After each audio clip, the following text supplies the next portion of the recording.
Hey, what's going on, guys? Welcome back to the Jeremy Scott Fitness Podcast and Radio Show. Coming to you on this Thursday evening here really quick as I'm crunched for time. But I want to get you something out to bang to over the weekend. And I'm probably going to get through a handful of podcasts here in the next couple of days because it's a short little hiatus. Probably the biggest break we've had on the podcast since we kicked it off, just because travel for some personal things, some business things, and obviously there is some days where we have to do things here that actually make money. So I had to take a couple of steps back to get this done, but happy to be chatting with you guys today. So before I kick into it, my past weekend for me, traveling for some work stuff and kind of the one, half segmented personal trip I take literally a year. I play in this thing, if you guys don't know, it's called the Knop Tourney. It's basically this, I don't really know how to describe it. It's like a homemade basketball tournament, I guess, if you will, from a lot of guys that I grew up with as a really young kid. Almost all of us played, basketball, football, baseball, or, ran track or cross country in college. So all former college athletes, and I use the word former because we're all shells of our former selves in terms of how we play. But I first played in the Knop Tourney when I was 15 years old. And I had to get dropped off by my mom, and obviously now I'm, a 35-year-old dude. So I've been playing in it for over 20 years. It's been going for 24 years total. I don't know how much longer we can keep the tradition going. We might have to segment into like a golf tournament or tetherball or bocce ball or something that is less taxing on the body. But even as I'm playing, and I'm still super fit, but it's not basketball shape, and the amount of games we play in a day on a concrete surface does take its toll. I have a slight calf tear I got in the semifinal game. I could feel right by kind of my popliteus and my semitendons back there. I could feel it into the upper part of the gastric, like the high part of your calf. I could feel it tear. So I went from being super mobile to less mobile. But thank the Lord, I'm a shooter, always have been, always will be. So I can still jack up jumpers, and we end up lucky enough winning the championship. I think that's the sixth. That's the sixth championship I've won, sixth or seventh total playing. So very blessed to do that. My teammates, Ferd, Koner, OB, thank you guys for riding with me. But above all else, you guys, above the basketball stuff, the reason I bring it up is not to share that part of it. It's just the older I get, I realize how important that is to have in life, and how lucky I am to be part of something like that. And if people who've seen me on Instagram and YouTube, or if you're watching this right now, the one tattoo I do have, it's across my ankle. It says KV Family, and it's not Valley Family. It's for these guys and being part of this, just because even when I was younger, I knew it was a special group of people. And when I went off to play college basketball, and nobody else had something like this, similar to this, and now for us to live all over the country and all over the world and be so far removed from each other, it's kind of like our, high school, college, middle school, elementary school reunion. We get together once a year, and it's these guys where we'll do group text together and email, and some of us will actually talk via phone. But it'd be impossible for all, it used to be 40 of us deep. Now there's about 20 some of us still who get together and do it every single year. I'm really humbled and fortunate and blessed to be able to be part of something so special that transcends basketball and transcends sport. It's so much bigger than that. And even for me, to be invited at 15, 16 years old to be drafted, and then obviously, turn out to be a captain, and now I'm drafting my own teams, for over the past decade plus. I'm very fortunate that these guys accepted me into a group and accepted me as a peer, not only on the athletic level at a young age, but they're my friends. These are the best friends that I have in life, and it's a very unique, rare thing, and it'll always mean a lot to me, and the more I go through life and meet people, as I obviously live, across the country from where I grew up, it's a really unique thing. And if you guys have anything similar to that, hold on to it for as long as you can, because it is very rare. Because obviously, you can't pick your family, but you can pick your friends. And at the end of the day, ultimately, a lot of your friends do become your family. And a lot of these guys, I would do anything for them just like they would do for me. So that was what I spent the last handful of days working. So that's why I was delayed on the podcast. That, and I played the whole day with a minor calf tear, and then obviously my body felt like a bag of shit for a few days. But now I'm back on it, mending the leg best I can, but back to training. So with that, really quick, the podcast today, 5 ways to help you guys get more shit done. And I could have probably titled it 5 ways to be more productive. This is actually taken from an email from my homie Pat Rigsby, who sent this out. Basically geared it towards business. I'm going to gear it towards everything in your life, whether you guys run your own business, whether you're working towards an advanced degree, working on your career, your physical body, most definitely, your fitness, your nutrition, whether it's your relationship with your husband, your wife, if you're in, some kind of, addiction-based 12-step program. All these things are going to help you guys be more productive. They're just the tried and true things that work, and it's what's worked for me in my life, not only professionally but personally. And I think you can do the same thing for you. And so, since it was on my mind today, as I've been working and traveling, it's kind of like a 5-step formula, to enhance production and get more shit done, if you will. So, success, typically starts with framework. It's like how we build a house, right? The construction of it, the bones. That's how things get done. It's not a major, brain puke or brain dump of everything. You first have to know, like, step number 1, what's important to you in life, in business, in your personal relationships, in what kind of body you want to have, what kind of lifestyle do you want to live. And that's the filter that basically all things have to go through, and I believe this. So asking yourself what's important to you, and not what's important to you because your mom and dad put some shit on you, not what's important to you because it's what your husband or wife wants you to do, not because you think people will think a certain thing if you drive a certain car or you're in a certain kind of shape. What's important to you just for you? And if something doesn't fit into who you are or what you're about, then it doesn't get your time and attention. And I'll say that sentence again because it's very important. If something doesn't fit into who you are and what you're about, then it shouldn't get your time or attention. I think a lot of people spend a lot of time, effort, energy on a lot of stupid shit that really doesn't matter to them, and they don't really take a step back or pause and ask themselves, why am I even doing this? Why is this worth my time? I think that's where we have to start the process, is understanding what is important to me and why is it important to me. And so you decide what's important to you, and maybe for you guys it's your family is number 1. Maybe your faith is number 2. Maybe your fitness is 3, your business is 4, or so on. Or maybe there's some mix of those things, but you have to understand, list them in order of importance, and determine what's important to you before you move on to step 2. And step 2 would be, what does success look like to you personally? How do you define success? What does your ideal life look like? A successful life. What does your ideal career look like? A successful career. What does your ideal business look like? What would a successful work-life balance be for you? You need to know where you're going if you obviously want to get there. And to me, I say this all the time. We set a lot of goals in this business. I do a lot personally. I share certain ones with our team here, with Jacob, with Monica, with Matt, with Trav when we work with him, with the other Jacob as well. But a lot of them are for me intrinsically, and we put these guys in a position to be successful, and then I kind of look at the scoreboard later on. And again, obviously, we have to run a business. We have to make money. It's not real complex here. We're in a service business. Everything we do is based on coaching and service at some level. Even when we sell books and products, there's some things tied behind that. And it's not rocket science what to do. You make more money than you spend, and you wash, rinse, repeat, and you do that. And I'm not a huge salesperson. I'm a marketer. I market living a healthy lifestyle. I lead from the front. So by me living my life, essentially, that's what markets this business and this life. And the point of me driving that is this. Success can look like a lot of things to a lot of people. It can be living in a certain square foot of house or a certain neighborhood. It can be driving a certain kind of car. It can be having a certain amount of money in the bank or in your retirement account or being debt-free. And I think all those things are great. But ultimately, I define success for me personally by being happy every day, by doing the shit that I want to do, being able to say yes to certain deals and no to certain deals, and not being motivated by just money, not accepting sponsorships or speaking engagements or doing videos or sponsored Instagram or Facebook posts just for a dollar amount. It has to align with who I am as a person and what I want to portray to the world, and is it going to actually help people, and is this something I would do for free anyway? That's pretty much how I operate every scenario. Now, I'm in a position to where I'm self-sustaining, where I make my own money, and I don't have to walk into a meeting and feel like I'm at the mercy of them. Like, I can negotiate. Hey, we'll offer you $22,000 for this. I can be like, fuck you, I want $36,000 for this. If you won't pay it, I won't do it.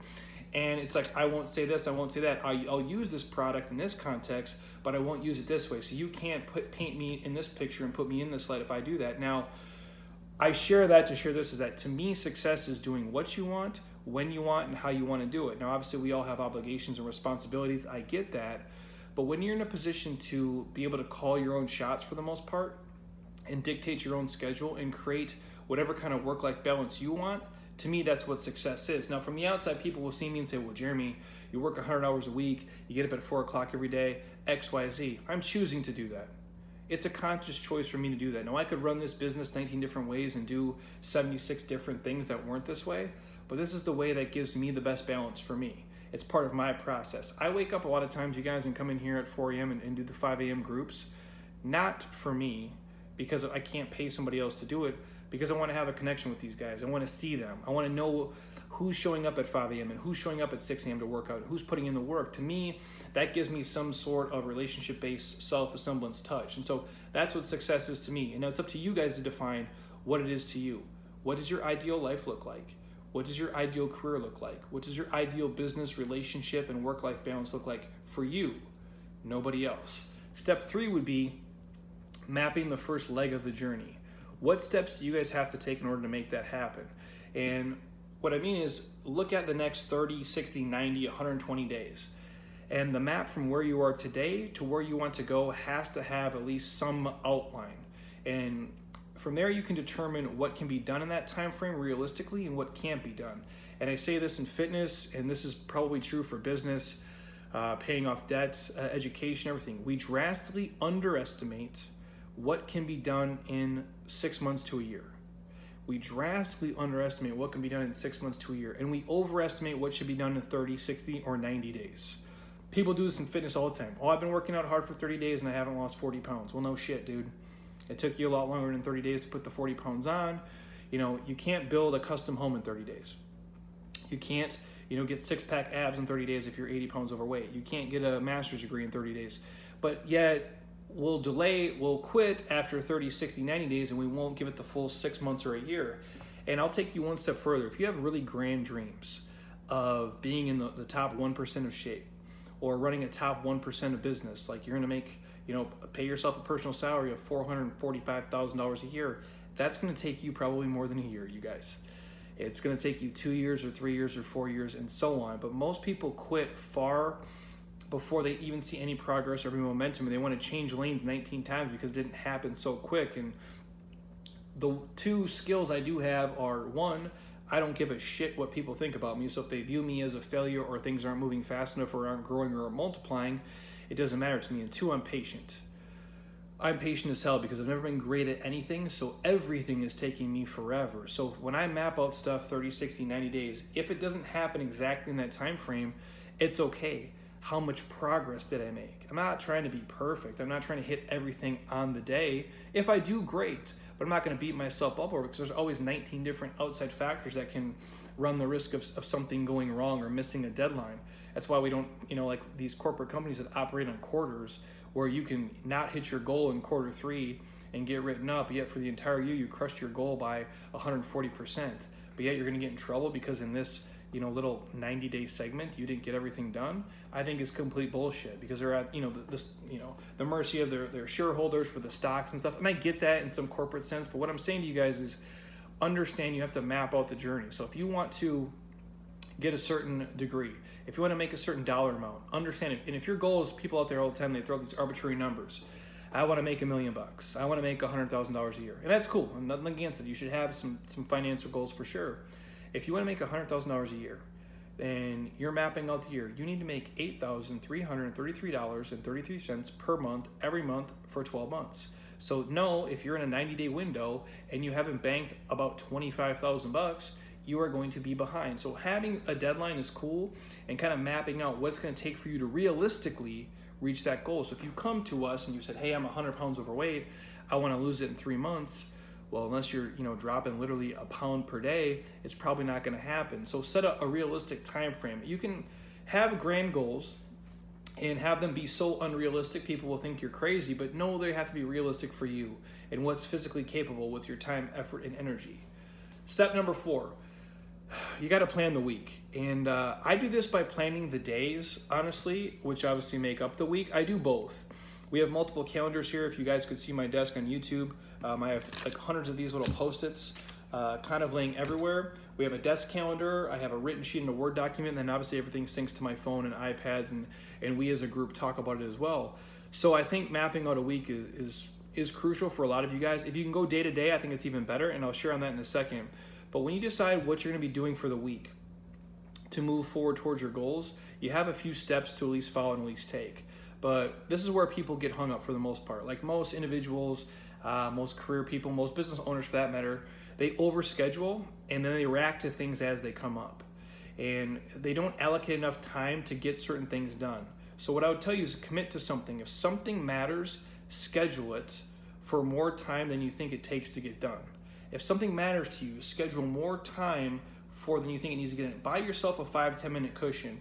And then obviously you can squeeze in things around there, but I think a lot of us will underestimate how long something's going to take, and then it bleeds into the 9 other things we thought were going to get done. So I always kind of overestimate on time stuff, and then I try to be as efficient as possible with things like meetings with people. I always block them off in between appointments. Say, I have 25 minutes for you here. I have 16 minutes for you here. I give them very specific windows, and it can't run over. So I know we had a meeting today from 9:30 to 10 o'clock.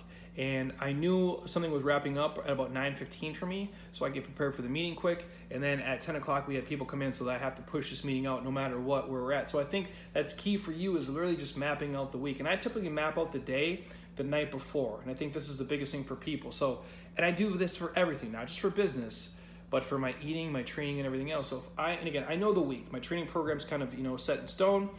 I make the swaps and switches based on how my body feels. I think that's just the most intelligent way for you guys to go about it. And obviously, if your body feels like it's beat to shit, you probably shouldn't be deadlifting 500 pounds for reps. Just my 2 cents on this topic.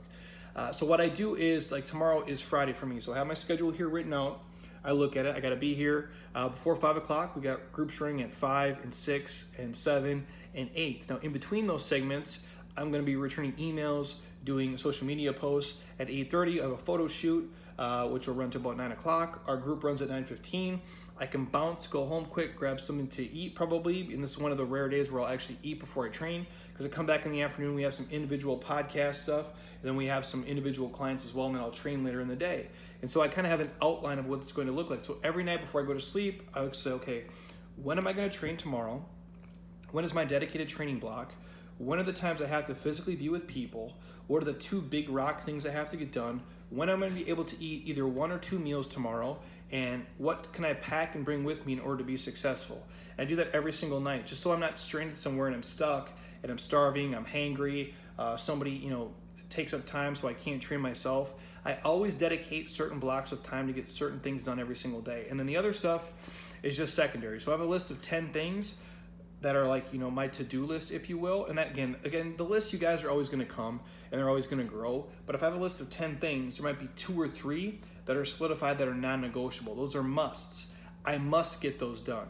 And the other 7 are shoulds. I should get them done, but if I run out of time, so be it. I'll live to, work another day, if you will. And so you have to be very diligent. And so if something's important to you, you have to schedule it and write it down. And that's everything. I'm going to eat from 2 to 2:30. Schedule it. Don't take meetings. Don't take phone calls. Don't return emails. Schedule 30 minutes to eat healthy food and fuel your body. I promise you it's well worth it. If you have to, Friday night, 8:30 to maybe 9 o'clock. Maybe it's only 8:30 to 9:30. Have sex with your husband or wife. Or maybe it's 8:30 to 8:35. Who knows? However you guys roll, it doesn't really matter to me. The point being is those things do matter. And again, that seems comical, but how many times have you guys probably been too tired or too exhausted and you're like, I want to do it, but I'm just going to lay here instead. It's like, schedule a date. Schedule the important things. And I think scheduling dates with your husband or wife, or scheduling sex, for that matter, is crucial in order for you to make it happen, especially if you're a busy person with kids and you travel. I know, life can get in the way of you actually living life and doing the things that matter. So I'm a huge fan of planning out the day, planning out the week, and scheduling the things that matter the most. And then step number 5 is kind of goes hand in hand with me scheduling the day. You have to win the day. Every day is an opportunity for you guys to feel successful or feel stressed, depressed, and falling behind. I'll say that one more time. Every day is an opportunity for you guys to feel successful, accomplished, or feel stressed and have anxiety and feel like you're running behind. Every day is a chance for you to win, or it's a chance for you to lose ground.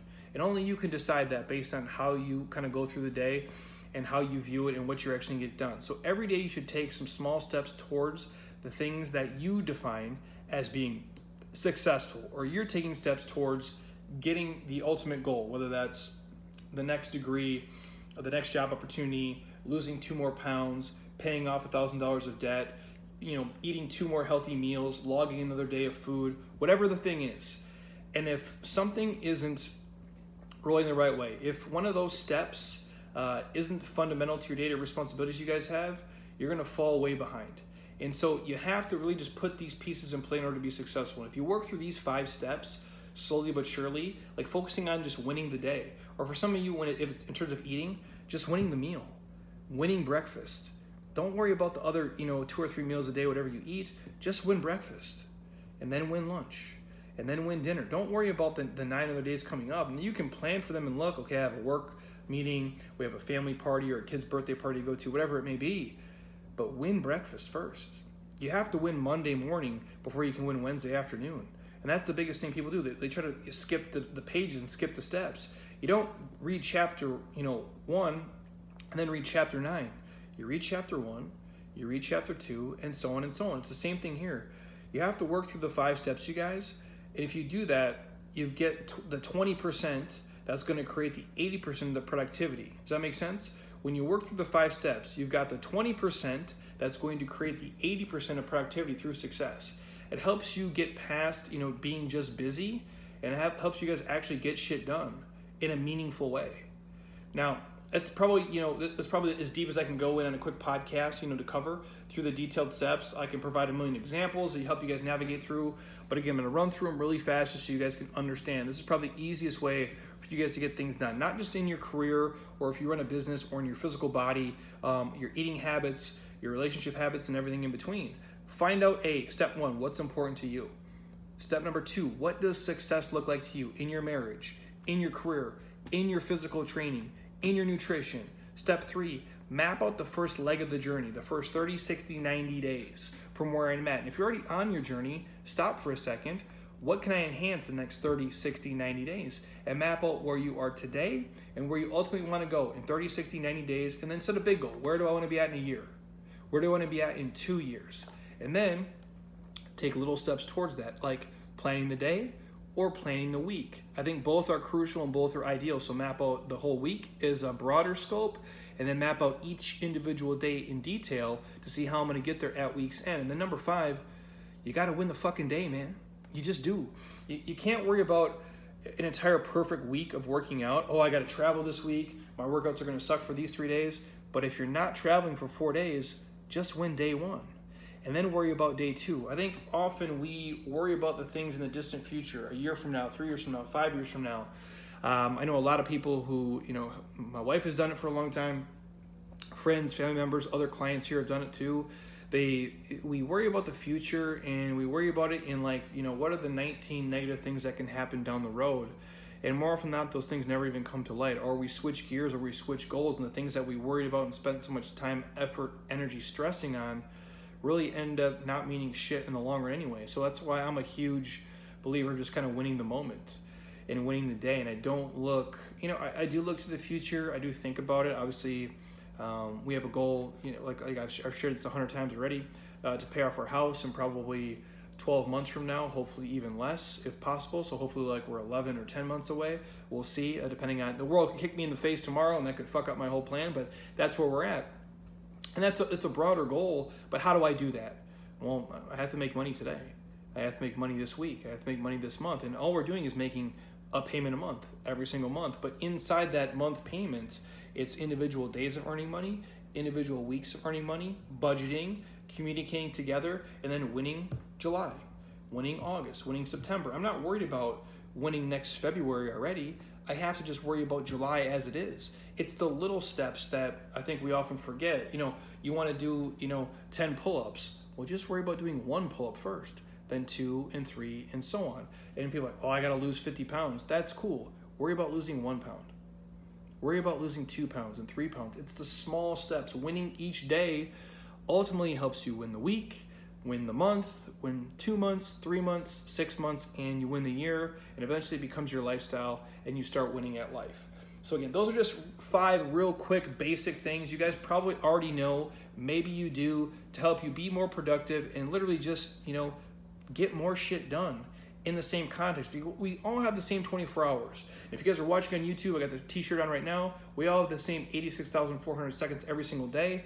But if you ever look around and see some people just happen to do way more with their 24 hours than you do, they happen to just get way more shit done. They seem to have, quote unquote, way more energy. They're way more productive. I don't know if that's necessarily true. Obviously, there is high energy people, but they're more like cheerleader based. Like, I'm not a cheerleader, rah-rah type of person, but I would consider myself high energy internally. It's an internal enthusiasm that I have, an internal drive, an internal sense of urgency that keeps me rocking. Because I don't think anybody who meets me says, well, Jeremy's a fucking cheerleader, because I'm not. But I wake up every day before most people, and I'm just very productive, and I'm very conscious of my time and where I spend it, and what I do, and how I give it to people, and what activities and goals and tasks it gets. And I hate wasting time. I hate standing in line. I try to multitask on certain things when I can. That's why I do so much stuff, obviously with podcasts and with Audible and with books, because I can consume information and content while I'm driving in a car or waiting in a line in a grocery store. It's the little hacks that we do. And you can punt things like, and again, I'm not against watching TV or, watching hours of sports, but if your life is dragging behind and you aren't getting shit done, you're not being as productive as you want, look at your habits. And if you're watching 6 hours of TV a week, you could probably cut it down to 3 hours or 2 hours or 1 hour, and you have 3, 4, 5 hours to get more stuff done. Or if you have terrible mobility and your body feels like shit, but yet you're sitting at home watching TV, well, you could hop on a foam roller and do mobility and still watch TV at the same time. So there's always ways that we can success hack and get more things done. But it just comes down to you guys understanding what's important to you and what you're willing to give up to get there, and what does that look like in the scope of your average day to day. I see so many people make so many excuses, and literally, I say that not to bag on anybody or feel bad if you're listening to this, but I don't have like this. They're not talents that I have. It's just I work really hard, and I'm really productive with the time that I have. And I think if everybody did that, they could live any kind of fucking life that they wanted to. I truly do believe it. Now, obviously, there's a million different factors that go into it, but I'm talking about little things.